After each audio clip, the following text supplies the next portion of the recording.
A K. Mishra ji, आपकी नजर में इस बार का गणतंत्र दिवस कैसे अलग है, और उसके बाद फिर हम हर एक पहलू पर चर्चा करेंगे।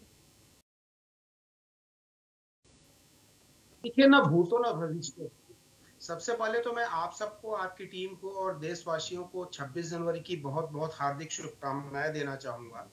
आपकी चर्चा को मैं बड़े ध्यान से सुन रहा था। आज़ादी तो हमें मिल गई थी, लेकिन कहीं न कहीं वैचारिक रूप से आज़ादी, स्वदेशीकरण जिसको बोलते हैं, जिस पे कि हम गर्व कर सकें, वो कमी हमेशा रहती थी।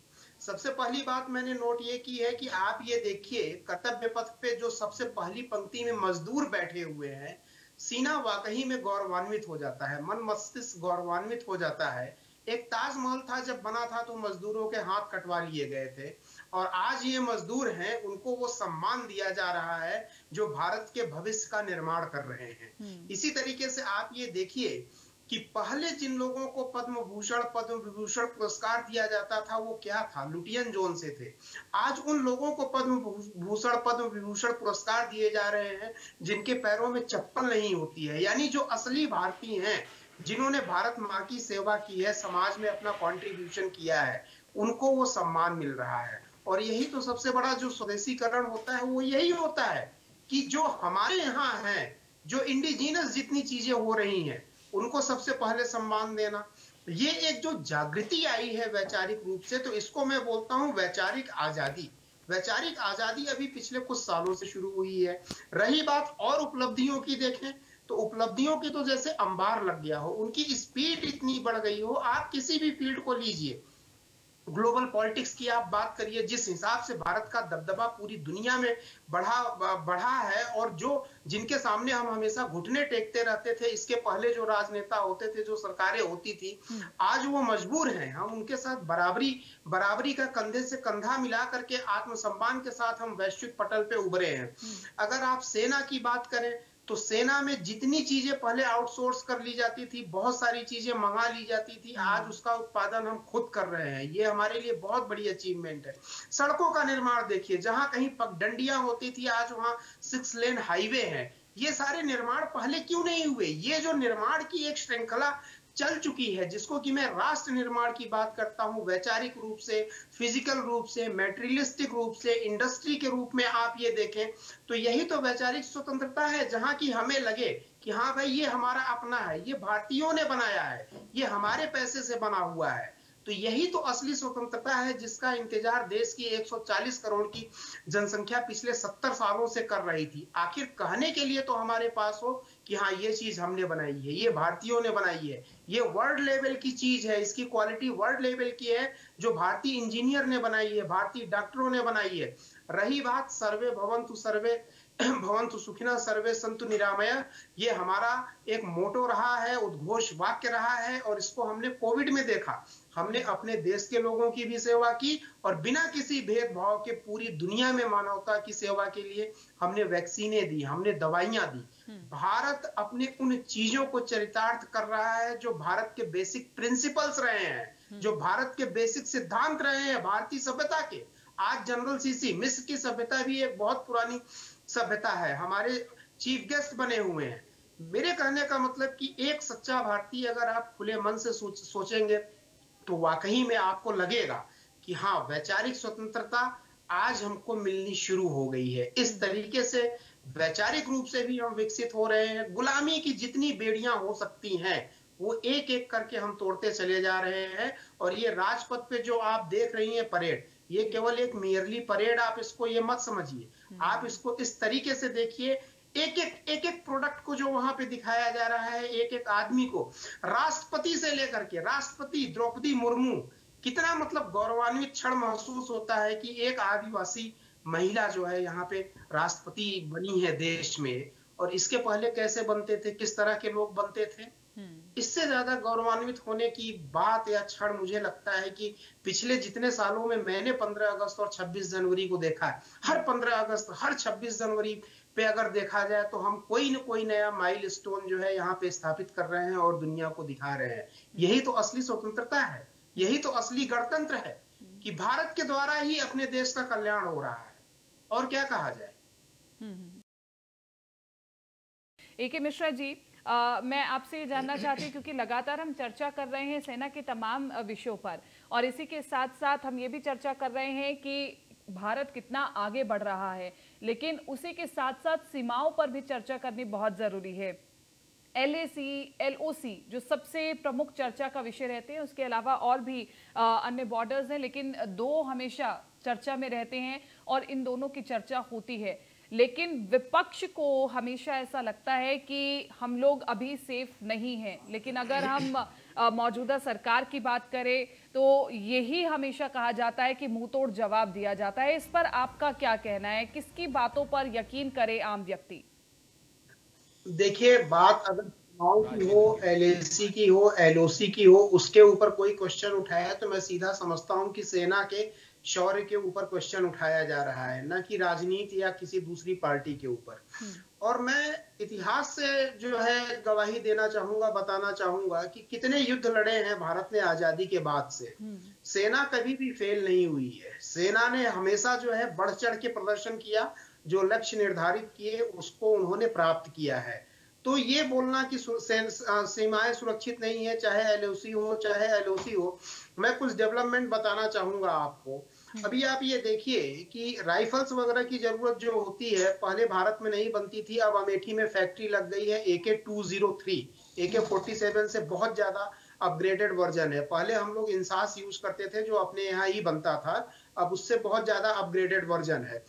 तिब्बत वगैरह में आप देखिए, चाइना का जो बॉर्डर है, पूरी बॉर्डर से लगी हुई एक वहां पे हाईवे बन रही है, नॉर्मल सड़क नहीं बन रही है। अगर आप बॉर्डर पे जाके देखें तो आजादी में, इतिहास में आजादी के बाद पहली बार ऐसा काम हो रहा है कि जो एक्सट्रीम दूर जो बॉर्डर है, जहां कभी कोई जाता नहीं था, जिनको कभी डेवलप नहीं किया गया है, वहां पे वर्ल्ड क्लास की फैसिलिटीज, रोड इंफ्रास्ट्रक्चर, ब्रिजेस वगैरह, सुरंग वगैरह बनाए जा रहे हैं। आप देखिए जम्मू कश्मीर में कितनी सारी सुरंगें बन करके ओपन हो गई। चिनाब का पुल देखिए, जो कि अपने आप में वर्ल्ड लेवल का है, कंस्ट्रक्शन मार्वल जिसको आप बोल सकते हैं कंस्ट्रक्शन इंडस्ट्री में, वो ओपन हुआ है। तो ये बोलना कि हमारी सीमाएं सुरक्षित नहीं है, मैं समझता हूं कि भारत को सीमाओं से कभी खतरा नहीं रहा है। भारत को पहला खतरा भारत के अंदर से रहा है।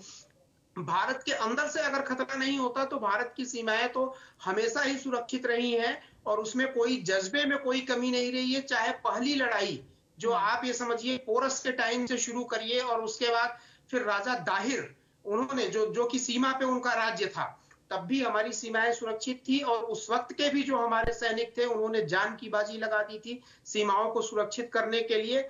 खतरा हमें अंदर था। और अब की बार जो आजादी का एहसास हो रहा है, जो वैचारिक क्रांति आ रही है, जो मैंने अपने पहले सेशन में बोला कि वैचारिक क्रांति जो आ रही है, वैचारिक रूप से आजाद हो रहे हैं, उसमें सबसे खुशी की बात और महत्वपूर्ण ये चीज है कि देश के भीतर छुपे हुए दुश्मनों को हम ठिकाने लगा रहे हैं।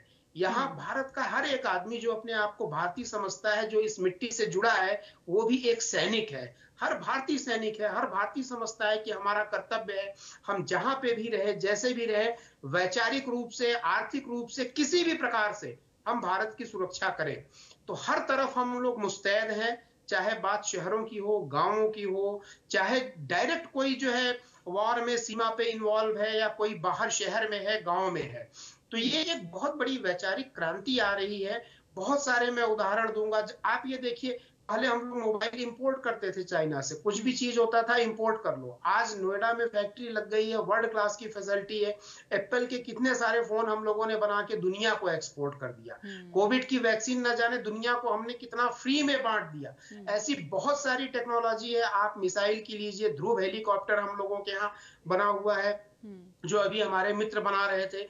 इंडिजिनस पूरी फैक्ट्रियां यहाँ पे लग रही हैं कि ऐसे ऐसी चीजें जो रक्षा के क्षेत्र में स्पेशली हम इंपोर्ट करते थे, कोशिश ये हो रही है कि उसको हम बनाया जाए। और भारत की आजादी, असली आजाद भारत में तभी को मानूंगा जब ये सब चीजें हम अपने ऊपर आत्मनिर्भर हो जाए। टैलेंट की कमी नहीं है, राजनीति वगैरह कुछ ऐसी चीजें थी जो मैंने बोला।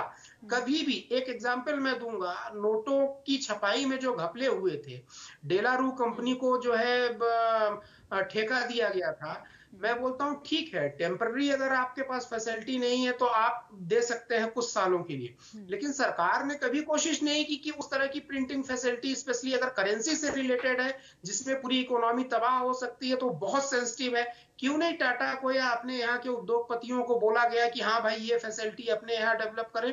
ऐसा तो है नहीं कि भारतीयों के पास, साइंटिस्ट के पास प्रिंटिंग में ऐसा टैलेंट नहीं है कि वो नहीं कर सकते। कभी कोशिश भी नहीं होती थी देश को मजबूत बनाने की। तो वो एक जो शेर है ना कि कौन कहता है यारों कि आसमान में सुराख नहीं हो सकता, एक पत्थर तो जरा तबीयत से उछालो। तो ठीक है, रास्ते अभी हमें बहुत तय करने हैं, लेकिन एक पत्थर जो तबीयत से उछालने वाली बात होती है वो हमें पहली बार दिख रहा है। सफलता असफलता अपनी जगह है, लेकिन सरकार के साथ साथ देश का एक एक नौजवान, एक एक देशवासी अब की बार पत्थर तो क्या बल्कि पहाड़ ही वो पूरा तबीयत से उछाल रही है। ये बड़े गर्व की बात है और ये झलकियां हमें दिख रही हैं हर दिन। 26 जनवरी, 15 अगस्त की अगर आप परेड देखेंगे तो ये झलकियां आपको दिखती हैं। बदलाव की खबरें पूरे जो है साल भर अखबारों में, मीडिया के थ्रू आती रहती है कि भारत ने कहाँ डंका अपना गाड़ा, कहाँ झंडा गाड़ा, भारत का डंका कहाँ बजना शुरू हुआ, किस नए क्षेत्र में हमने क्या कीर्तिमान स्थापित किया। और मुझे लगता है कि जो हमारे यहाँ का सार्वभौमिक कोट है, जो हमारे यहाँ का उद्घोष वाक्य है सार्वभौमिक, आगे आने वाले दिनों में विश्व शांति का अगर कोई नायक होगा वो अपना ही देश होगा। और इसी के साथ मैं एक बार फिर से आपको, आपके सारे दर्शकों को, राष्ट्र के सारे लोगों को बहुत बहुत धन्यवाद और बहुत बहुत जो है शुभकामनाएं गणतंत्र दिवस की 26 जनवरी की देना चाहूंगा कि राष्ट्र ऐसे ही विकास करता रहे। बिल्कुल बिल्कुल, और लगातार राष्ट्र विकास करता रहे, हर क्षेत्र में कार्य होता रहे, ये बहुत महत्वपूर्ण है। जेके बंसल जी, मेरा आपसे यही सवाल कि क्योंकि अभी हम चर्चा कर रहे थे कि निरंतर प्रयास होते रहते हैं तो हम मजबूत होते रहते हैं। एके मिश्रा जी, क्योंकि अभी राष्ट्रपति द्रौपदी मुर्मू पहली बार परेड की सलामी ले रही हैं, क्या कितना डिफरेंट रहता है, कितना मुश्किल रहता है, मुश्किल तो नहीं कहेंगे लेकिन क्या अलग रहता है? राष्ट्रपति द्रौपदी मुर्मू को हम पहली बार देख रहे हैं परेड की सलामी लेते हुए और उनके चेहरे के भाव बता रहे हैं कि वो बिल्कुल शांत हैं और इसी के साथ साथ प्रसन्न भी हैं। देखिए, ये बहुत गंभीर और बहुत फिलोसॉफिकल क्वेश्चन है और इसका जवाब भी उसी तरीके से। हमारे यहाँ कहा गया है यत्र नार्यस्तु पूज्यन्ते रमन्ते तत्र देवता। तरह तरह की बातें यहाँ पे लोग बोलते रहते हैं कि वेदों में, पुराणों में नारियों के बारे में ये चीजें लिखी हुई हैं। इससे ज्यादा गौरवान्वित करने वाला क्षण क्या हो सकता है? हम पहले भी नारी को जो है भगवती के रूप में पूजते रहे हैं, घर से लेकर के बाहर तक, और ये साक्षात यहाँ पे दिखाई दे रहा है जबकि पूरा राष्ट्र एक नारी को जो है सम्मान दे रहा है। ये पूरे सैनिक और मतलब नारी को आप देखिए कॉम्बिनेशन कैसा बना है। शक्ति स्वरूपा, नारी को ही शक्ति स्वरूपा कहा जाता है और भारत की जो तमाम शक्तियां भारत ने अर्जित की हैं उसका प्रदर्शन हो रहा है। यानी कि जैसे एक आप ये बोलिए कि आदि शक्ति के सामने ही शक्ति के विभिन्न स्वरूपों का प्रदर्शन हो रहा है। तो मैं समझता हूं कि इससे ज्यादा गौरवान्वित करने वाला क्षण तो हो नहीं सकता है भारत की सभ्यता और संस्कृति के लिए और भारत की नारियों के लिए। दुनिया को ये दिखा देने का समय आया है कि आदि शक्ति के समक्ष ही जो है शक्तियों के विभिन्न स्रोतों को, विभिन्न स्वरूपों को प्रदर्शित किया जा रहा है। और इससे ज्यादा क्या बोल सकता है, क्या कहा जा सकता? ये तमाम उन लोगों को जो है जो फ्री स्पीच और फ्रीडम इन सब चीज की उलूल जुलूल हरकतें करते रहते हैं, खबरें चलाते रहते हैं, ये उनके लिए एक तमाचा है, एक जवाब है कि भारत में नारियों की क्या स्थिति है और किस तरीके से सम्मान दिया जाता है, सम्मान लिया जाता है, किस तरीके से भारतीय नारी को शक्ति का स्रोत माना गया है। ये एक लाइव एग्जाम्पल है और पूरी दुनिया को देखना चाहिए और दुनिया से भी पहले तो उन लोगों को देखना चाहिए जो भीतर देश के गद्दार छुपे हुए हैं, जो विभिन्न विकृत तरीकों से जो है अपने मुद्दों को चलाते रहते हैं। इससे बढ़िया कोई एग्जाम्पल हो सकता है? आप ये देखिए महिला बटालियन जो है हमारे सामने आपके चित्र में जा रही है, फाइटर प्लेन की जो मतलब पायलट है वो हमने महिलाओं को देखा।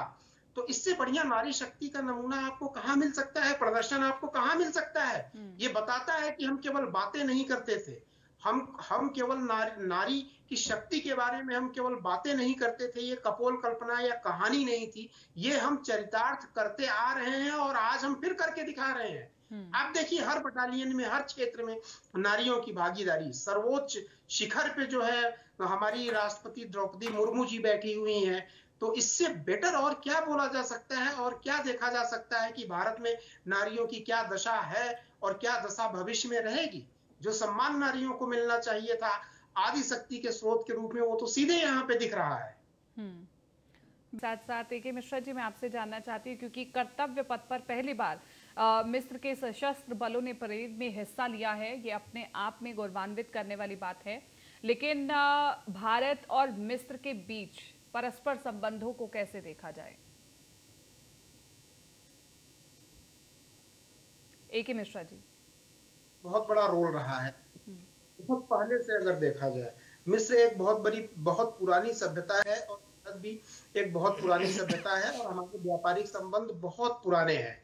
लेकिन आधुनिक काल में अगर देखा जाए तो, और जो आज हमारे चीफ गेस्ट है मिस्र के राष्ट्रपति जनरल सीसी, इन्होंने जनरल सीसी जो रहे हैं, अभी गल्फ कंट्रीज में एक जो सियासी भूचाल आया था, अनरेस्ट आया था, उसको शांतिपूर्ण तरीके से सॉल्व करवाने में उनका बहुत बड़ा रोल रहा है।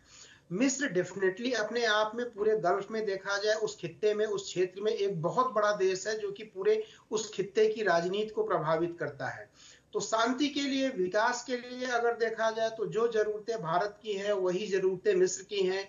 जो रोल भारत प्ले कर सकता है वही रोल मिस्र भी प्ले कर सकता है। गल्फ कंट्रीज में मिस्र को कोई नकार नहीं सकता है। अगर ऐसा देश हमारा मित्र बनता है, हमारा मित्र देश है, तो उसके बहुत सारे बेनिफिट हमको मिलते हैं।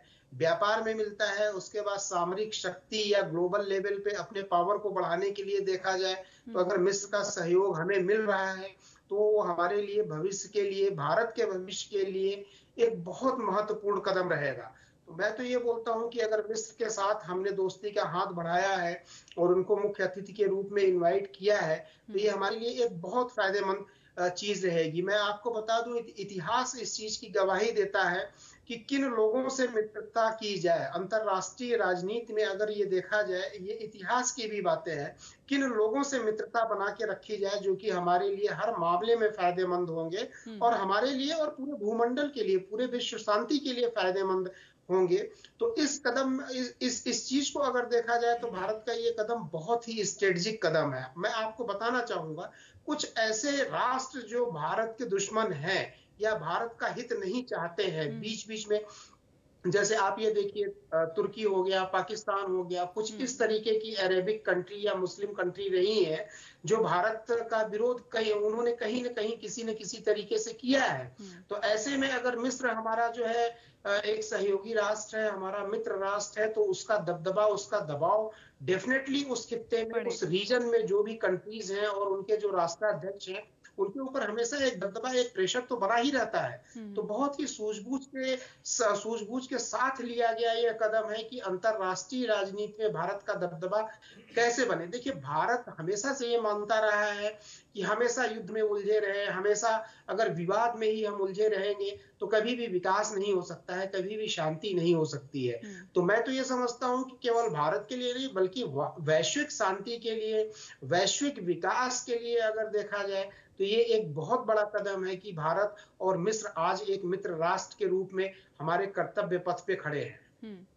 सर, लेकिन इसी के साथ साथ आज चाइना, पाकिस्तान जो लगातार तमाम नीतियां बनाता रहता है कि कैसे भारत को नीचा दिखाना है, कैसे भारत पर हमला करना है, चाहे वो साइलेंटली करना हो या फिर बॉम्ब्स के थ्रू करना हो। आज वो देख रहा होगा कि कैसे मिस्र आज भारत के साथ खड़ा है। हाँ, देखिए मैं आपको बताऊं, इसके पीछे भारत की जो अपनी आत्मनिर्भरता है। देखिए, मिस्र में भी गेहूं के और खाद्यान्न की बहुत बड़ी किल्लत हुई है। इसके साथ साथ मिस्र की भी ऐसी समस्याएं हैं कुछ जिसका कि मिस्र को ये लगता है कि हाँ भाई, अगर भारत के साथ हमारी मित्रता है तो हमें जो है ये जो है प्रॉब्लम नहीं फेस करनी पड़ेगी। मिस्र के साथ एक प्रॉब्लम और आ रही है कि वहां पे भी इकोनॉमी थोड़ा सा डावाडोल है। जिस हिसाब से पाकिस्तान की है, नियरली लगभग उसी कैटेगरी में मिस्र भी खड़ा है। तो मिस्र को भी इस वक्त जरूरत है कि अपने व्यापार को बढ़ाया जाए, शांति को बढ़ाया जाए, और भारत ही केवल एक ऐसी शक्ति है जिसके साथ मित्रता करने पे आपको हर एक चीज मिल सकती है। आपको स्किल्ड वर्कर चाहिए, सेमी स्किल्ड वर्कर चाहिए, आपको टॉप टैलेंट चाहिए, आपको मार्केट चाहिए, आपको प्रोडक्शन हाउस चाहिए। भारत एक ऐसी धरती है कि एक ही धरती पे दुनिया भर की हर जरूरत की चीजें किसी राष्ट्र के लिए मिल सकती हैं। मिस्र इन खूबियों को समझता है। रही बात पाकिस्तान और चाइना की, तो अब समय आ गया है और इतिहास या समय अपने आप उनकी उनकी जो जो सिचुएशन या जो जगह उनके लिए वैश्विक राजनीति में होनी चाहिए, ग्लोबल इकोनॉमी में जो जगह उनके लिए होनी चाहिए, वो नियत ने, समय ने, उनके दुर्विचार ने उनको उस जगह पे पहुंचा दिया है। आप देखिए पाकिस्तान की इकोनॉमी कंगाल हो गई है, समय ने अपने आप वहां पे पहुंचा दिया है उनको, जो उनकी नीतियां थी, जो उनके विचार थे। इसी तरीके से चाइना की भी, अब देखिए चाइना हर जगह इनकर्जन करता था। छोटे छोटे देश जो चाइना के कभी कॉम्पिटिटर नहीं हो सकते हैं, फिलीपाइंस और ताइवान वगैरह, उनको भी वो परेशान करता रहता था, भारत में भी घुसपैठ करता रहता था। नियति ने आज उनको कहां पहुंचा दिया है, ये सारे समाचार वैश्विक पटल पे घूमते रहते हैं, आते रहते हैं, पूरी दुनिया जानती रहती है। और भारत दिन पर दिन मजबूत होता जा रहा है, उसके पीछे कारण है हमारे मन में कोई ठीक है खोट सर, नहीं है। हम सब